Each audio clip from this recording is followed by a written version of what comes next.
ओ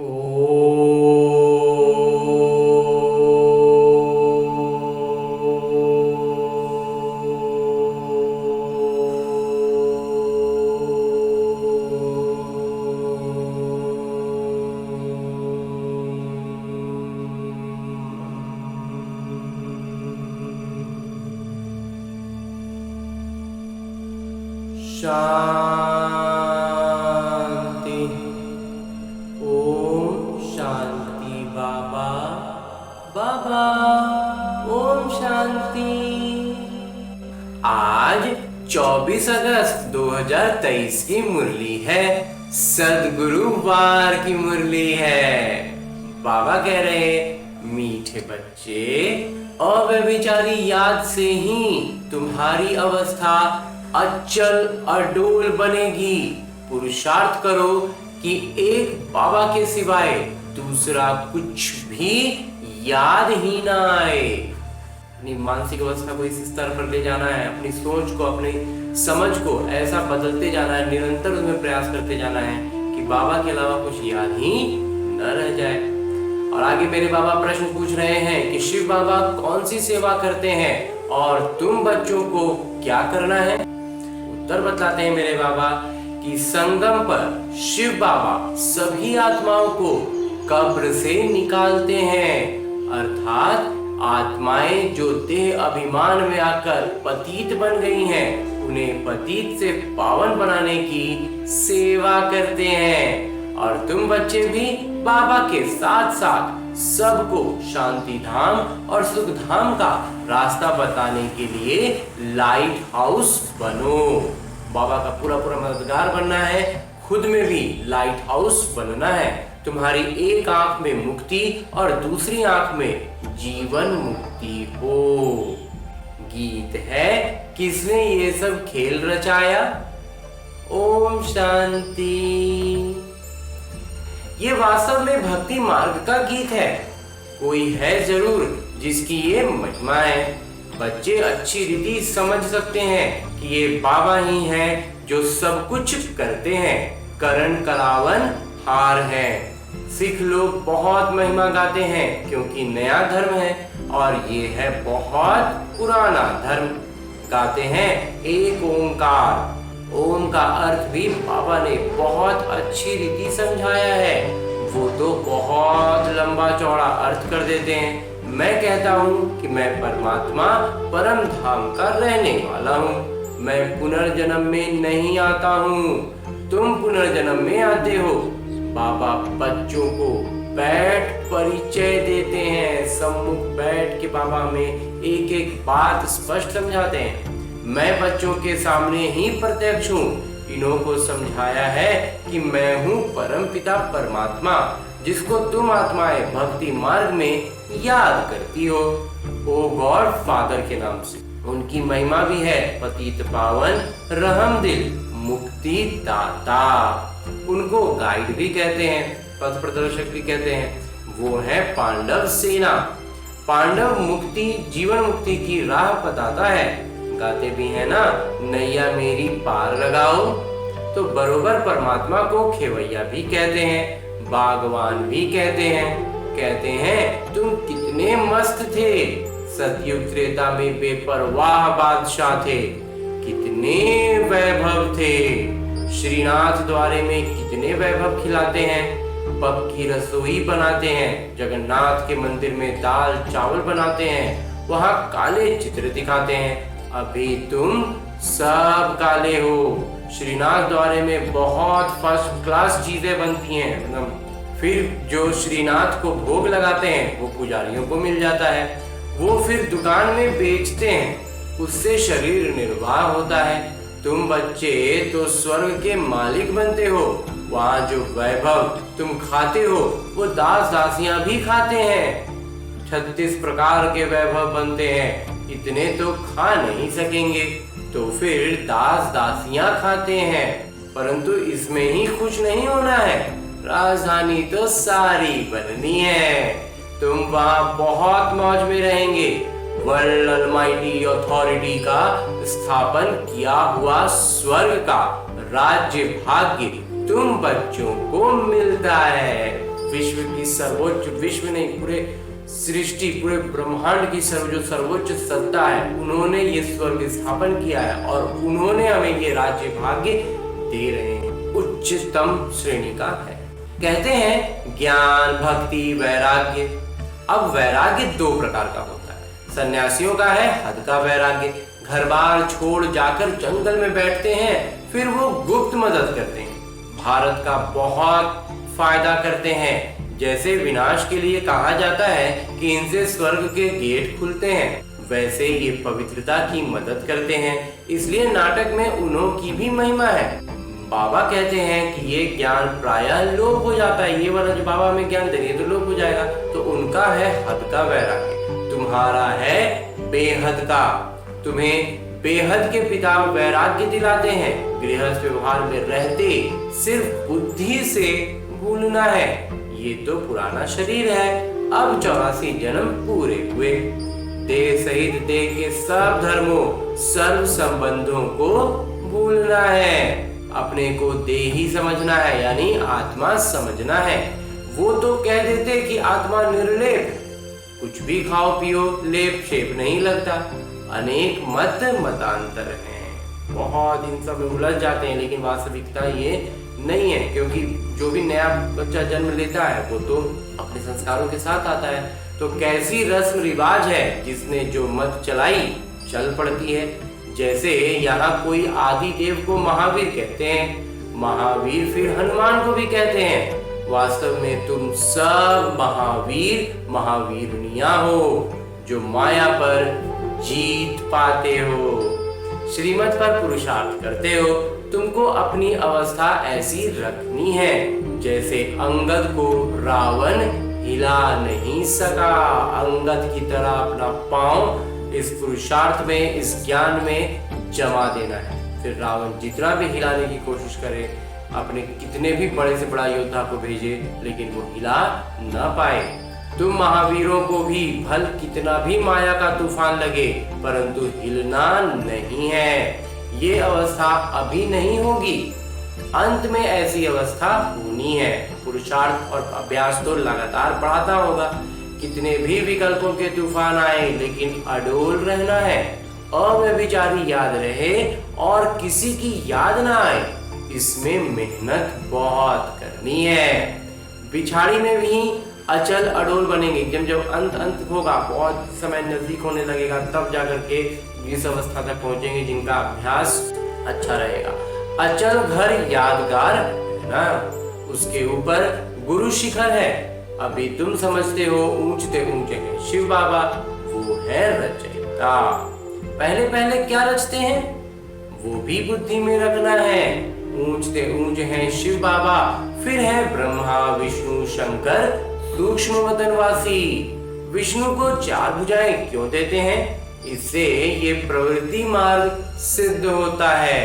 तुम्हारा है प्रवृत्ति मार्ग, ब्रह्मा द्वारा स्थापना कराते हैं। ब्राह्मण धर्म है ऊंचते ऊंच, देवताओं से भी तुम ऊंच हो क्योंकि तुम सेवा करते हो। दैवी धर्म की स्थापना कर फिर तुम विश्व के मालिक बनते हो। ऊंचते ऊंच हैं एक पिता अथवा महिमा लायक एक ही शिव बाबा। महिमा के लायक तो सचमुच में सिर्फ मेरे शिव बाबा है, दूसरा ना कोई। बर्थडे यानी अवतरण दिवस एक शिव बाबा का ही मुख्य है, शिव बाबा का ही अवतरण दिवस सबसे प्रमुख है। बाकी तो कोई सेवा नहीं करते। लक्ष्मी नारायण भी प्रारब्ध ही भोगते हैं। सेवा का काम, जो ये इतना बड़ा काम पतित को पावन बनाना, ये काम तो शिव बाबा कर रहे हैं ना। लक्ष्मी नारायण तो सिर्फ प्रारब्ध भोग रहे हैं। तो अभी तो सबकी कयामत का समय है। पहले पहले भक्ति भी शुरू होती है एक बाबा की, वो है अव्यभिचारी भक्ति, मतलब सिर्फ एक की भक्ति, अव्यभिचारी भक्ति। अभी तो बिल्कुल व्यभिचारी बन गए, अनेकों की पूजा कर रहे हैं। तुम शिव बाबा से लेकर सभी के व्यवसाय को जानते हो। अभी तुम वास्तविकता में बाबा के पास बैठे हो। जानते हो कि हम फिर से भारत को स्वर्ग बना रहे हैं। जो बनाते हैं वहीं फिर राज्य भी करेंगे। फिर वहां लक्ष्मी नारायण की साम्राज्य चलती है, फिर राम की। अब उनकी क्या पूजा करें? वो राजा थे, उन्होंने अपना साम्राज्य चलाया, वो हुई बात खत्म। बाबा कहते हैं उनकी पूजा फिर क्या करें? उनको तो नीचे उतरना ही है, प्रारब्ध भोग पूरी की, बस प्रारब्ध जितना मिला था उसको पूरा पूरा भोगे, हो गया। तुम ही पूज्य से पुजारी बनते हो, तुम जानते हो कि भक्ति मार्ग में क्या होता है, 63 जन्म कैसे लेते हैं। अभी तुम ब्राह्मण हो, फिर ब्राह्मण से देवता, क्षत्रिय, वैश्य, शूद्र वर्णों में आएंगे। ये नाटक अनादि बना हुआ है, ये चक्र की तरह है ना, तो ये सही चलता रहेगा, कोई रोक नहीं सकता। बाजोली खेली जाती है ना, तीर्थों पर बाजोली खेले जाते हैं। आगे बाजोली का पहले बाजोली का बहुत प्रभाव था, अभी तो अनेकानेक मतें निकल पड़ी हैं, सिवाय एक बाबा के और कोई मुक्ति, जीवन मुक्ति दे नहीं सकता। अब तुम्हारी एक आंख में मुक्ति और दूसरी आंख में जीवन मुक्ति। बुद्धि कहती है हम लाइट हाउस हैं, अपना परम उद्देश्य बिल्कुल सामने होगा तो फिर स्वाभाविक रूप से हमारी जो आत्मिक स्थिति है वो उभर कर सामने आएगी। हम बाबा कहते हैं कि हम लाइट हाउस बन जाएंगे। तुम हो मनुष्यों को रास्ता दिखाने वाले लाइट हाउस। पहले पहले जाना है स्वीट होम, अभी नाटक पूरा होना है। तुम बच्चे जानते हो कि ये सच्ची गीता या आदि क्यों बनाते हैं? ये जो सच्ची गीता बनाते हैं, ये क्यों बनाते हैं? जो कच्चे हैं वो पढ़कर पक्के बने, बाकी तो ये सब खत्म हो जाने हैं। फिर वही गीता आदि निकलेगी, जो भक्ति मार्ग में है वही गीता निकलेगी। गीता का एक श्लोक उठाकर उसका अर्थ करते जाते हैं। गीता में तो है भगवानुवाच, तो गीता भगवान ने सुनाई थी परंतु समझते नहीं है। बाबा कहते हैं मैं इन शास्त्रों से नहीं मिलता हूँ, जब भक्ति पूरी होती है तब मैं आता हूँ। ज्ञान है दिन, भक्ति है रात, आधा कल्प है रावण का राज्य। रावण देखने में नहीं आता है, वो हमेशा पीछे ही रहता है। उसकी सबसे जो विशिष्ट पहचान है ना कि वो कभी भी सामने से नहीं आएगा, वो 10 सर लगा करके, ये समझने की चीज है। पीछे रहता है वो, हमेशा किसी न किसी के पीछे रहेगा। तो ये अशुद्ध अक्षर सतयुग में काम नहीं आते, यहाँ तो एक दूसरे को अपशब्द कहते रहते हैं। ये सब बातें सतयुग में नहीं होती। अभी तुम समझते हो बाबा पतित पावन स्वर्ग के रचयिता हैं, स्वर्ग रचकर फिर अपने को छिपा लेते हैं। इनको कोई भी जान नहीं सकता। बस शिव का चित्र है परंतु पता कुछ भी नहीं।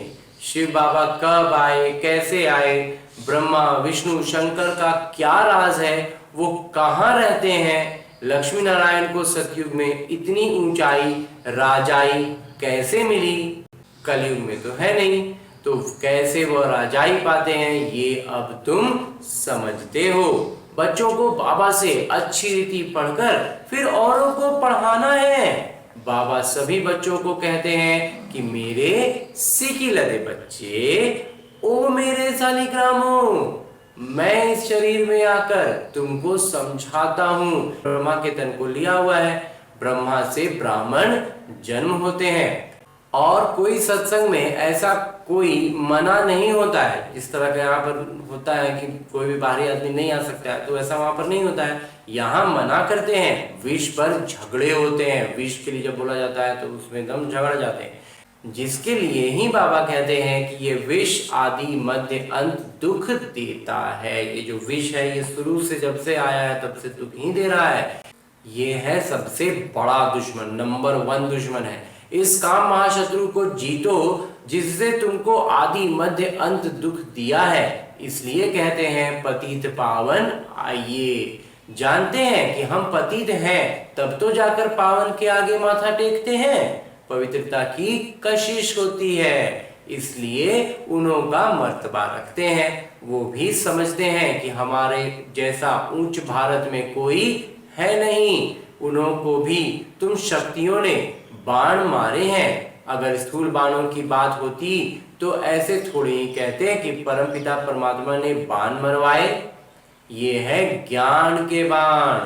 तुम हो ब्रह्मा कुमारियां और वो फिर ब्रह्म कुमारियां कह देते हैं, कहते हैं ब्रह्म ही भगवान है।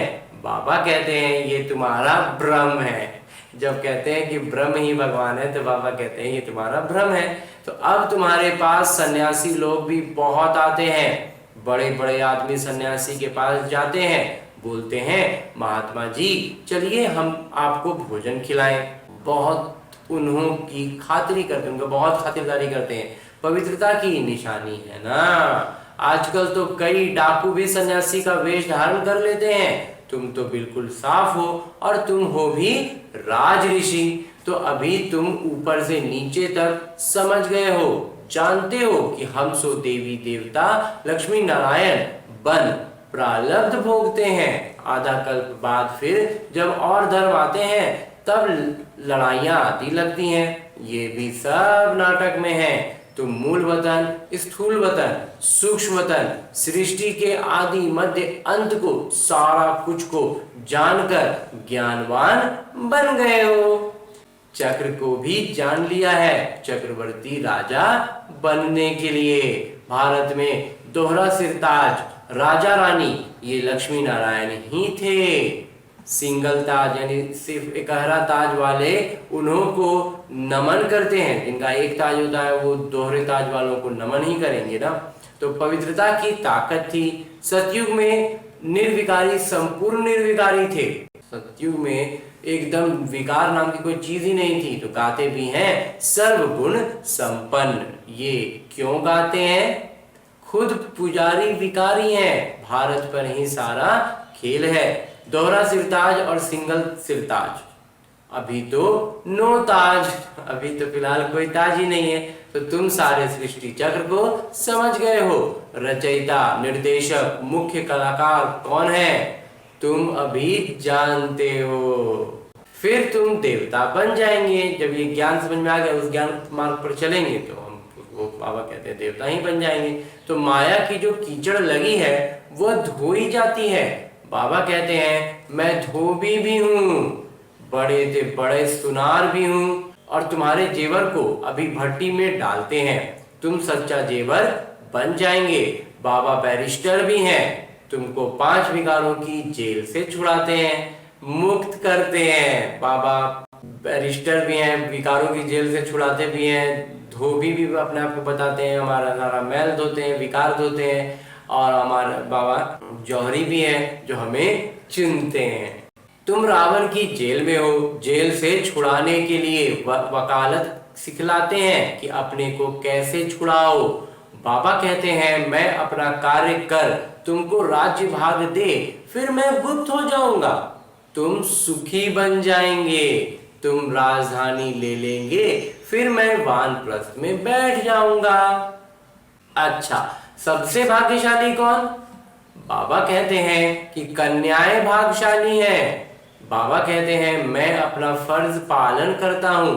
तुम पतित दुखी हो, पुकारते हो, तो बाबा का फर्ज है बच्चों को मुक्ति, जीवन मुक्ति देना। ऐसे मुक्तिदाता और कोई नहीं। बाकी टाइटल वो लोग बहुत रखवाते हैं, परंतु हैं बिल्कुल गलत। मनुष्यों की बिल्कुल ही विनाशकाले विपरीत बुद्धि है। तुम बच्चे बाबा बाबा कहते रहते हो, मनुष्य थोड़े ही इस राज को समझेंगे। वो समझेंगे शायद इस बाबा को याद करते हैं। तुम बच्चे जानते हो कि अनेक बार बाबा ने हमको स्वर्ग का मालिक बनाया है। ये है ईश्वरीय जन्म। बाबा कहते हैं सिर्फ एक मुझे याद करो, इसमें ही मेहनत है। और चीजों में जो बुद्धि बार बार चली जाती है, उन सब चीजों से मोह हटाते चले जाएंगे तो सिर्फ बाबा की याद रह जाएगी। अच्छा, मीठे मीठे सिकिलदे बच्चों प्रति माता पिता बाबा का याद, प्यार और आशीर्वाद। रूहानी बाबा की रूहानी बच्चों को नमस्ते। हम रूहानी बच्चों की ओर से रूहानी बाबा को याद, प्यार और प्रणाम। धन्यवाद बाबा, धन्यवाद। मुरली के लिए भी धन्यवाद, और इस अनूठे अलौकिक ब्राह्मण जीवन के लिए भी बहुत बहुत बहुत धन्यवाद बाबा, बहुत धन्यवाद। धारणा है बाबा से अच्छी रीति पढ़कर औरों को पढ़ाना है। लाइट हाउस बन सबको मुक्ति और जीवन मुक्ति की राह दिखानी है। एक बाबा की अव्यभिचारी याद से अपनी अवस्था एक रस अचल अडोल बनानी है। महावीर बनना है। और आगे मेरे बाबा वरदान दे रहे हैं। वरदान देते हुए मेरे बाबा कहते हैं, अलौकिक रीति की लेन देन द्वारा सदा विशेषता संपन्न बनने वाले फ्राक दिल भव। जैसे किसी मेले में जाते हो तो पैसा देते हैं और कोई चीज लेते हो, लेने से पहले देना होता है। तो इस रूहानी मेले में भी बाबा से अथवा एक दूसरे से कुछ ना कुछ लेते हो, अर्थात स्वयं में धारण करते हो, कोई ना कोई बात, कोई ना कोई आदत। तो जब कोई गुण अथवा विशेषता धारण करेंगे तो साधारणता स्वतः खत्म हो जाएगी। जब विशेष गुणों को अपने अंदर धारण करने लगेंगे तो जो हम साधारणता जो हर चीज करते हैं वो चीज समाप्त होगी। गुण को धारण करने से कमजोरी स्वतः समाप्त हो जाएगी। तो यही ध्यान देना होता है।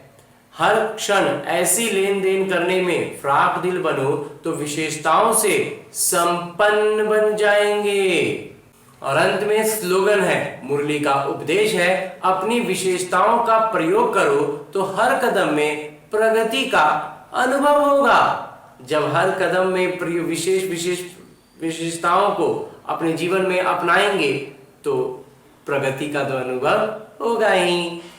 और आज की मुरली के बाद मेरे बाबा अव्यक्त इशारे दे रहे हैं कि ज्वाला स्वरूप की स्थिति का अनुभव करने के लिए निरंतर याद की ज्वाला प्रज्वलित रहे, निरंतर याद बनी रहे, तब हम इस ज्वाला रूप स्थिति का अनुभव कर पाएंगे। और इसकी सहज विधि है, सदा अपने को सारथी और साक्षी समझकर चलो। आत्मा इस रथ की सारथी है। ये स्मृति स्वतः ही इस शरीर से वह किसी भी प्रकार के देहभान से न्यारा बना देती है, अलग कर देती है। जैसे ही हम खुद को इस शरीर में बस एक सारथी की तरह लेते हैं, स्वयं को सारथी समझने से सर्व कर्मेंद्रियां अपने नियंत्रण में रहती हैं। सूक्ष्म शक्तियां, मन, बुद्धि, संस्कार भी आदेश प्रमाण रहते हैं। जैसा आदेश मिलेगा उसी अनुसार मन भी चलेगा और मन के पीछे बुद्धि, और फिर इन दोनों के करने पर संस्कार बनते जाएंगे। अच्छा, ओम शांति बाबा, ओम शांति।